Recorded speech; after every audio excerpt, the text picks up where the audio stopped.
Donc là, on va voir comment travailler en symétrie sur certains layers et pas sur d'autres, et essayer de comprendre comment ça fonctionne. Donc par exemple, prenons la tête. J'ai travaillé en symétrie dessus. Donc là, je me mets en mode select rectangle. Euh, donc ça, c'était la tête de base. D'accord. Donc j'ai fait une moitié de tête. J'active la symétrie. Ok, pour pouvoir travailler sur... où est-ce qu'il est?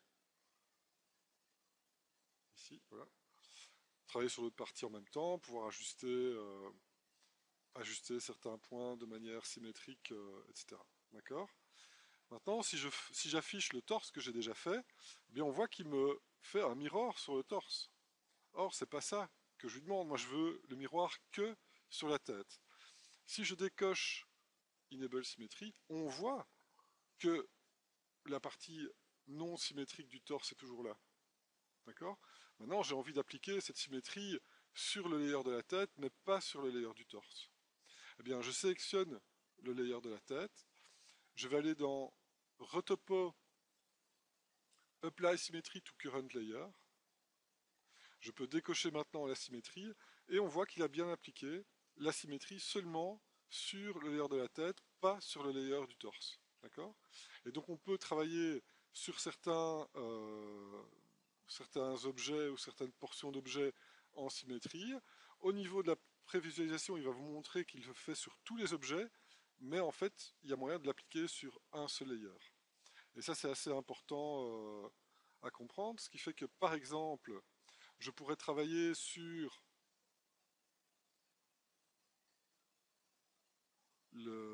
la rotule, d'accord. Donc là, j'ai travaillé sur la rotule, et j'aimerais bien faire l'autre objet qui est en fait la rotule soudée au tibia. Eh bien, je pourrais faire une symétrie sur le kneecap, d'accord, donc il est sélectionné, retopo, apply symmetry to current layer, très bien. Je peux décocher la symétrie, et donc là je peux récupérer la rotule qui a déjà été faite. Je peux créer un nouveau layer et bouger les faces dans ce layer-là. Ok. Et ensuite, je peux supprimer les faces qui ne sont pas nécessaires et continuer à modéliser à partir du kneecap copié, donc de la rotule copiée, je peux continuer à travailler sur l'objet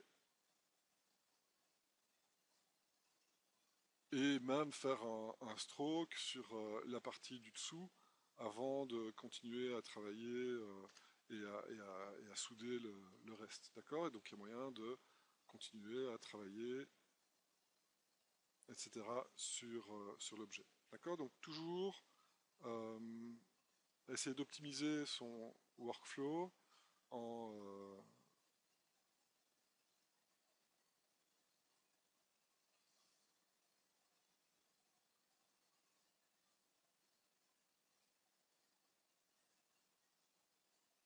essayant de trouver des manières rapides avec tous les outils que vous connaissez pour pouvoir les utiliser à leur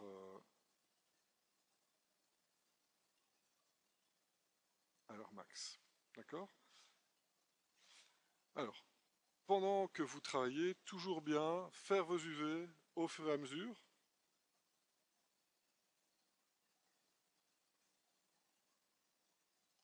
D'accord. Donc chaque fois ici, vous voyez qu'il y a une petite preview qui vous montre ce que ça donne quand vous survolez votre objet. Là, il me dit apparemment qu'il y aura un trou quelque part. D'accord. Donc je vais complètement désolidariser la partie du dessus ici et la partie du dessous.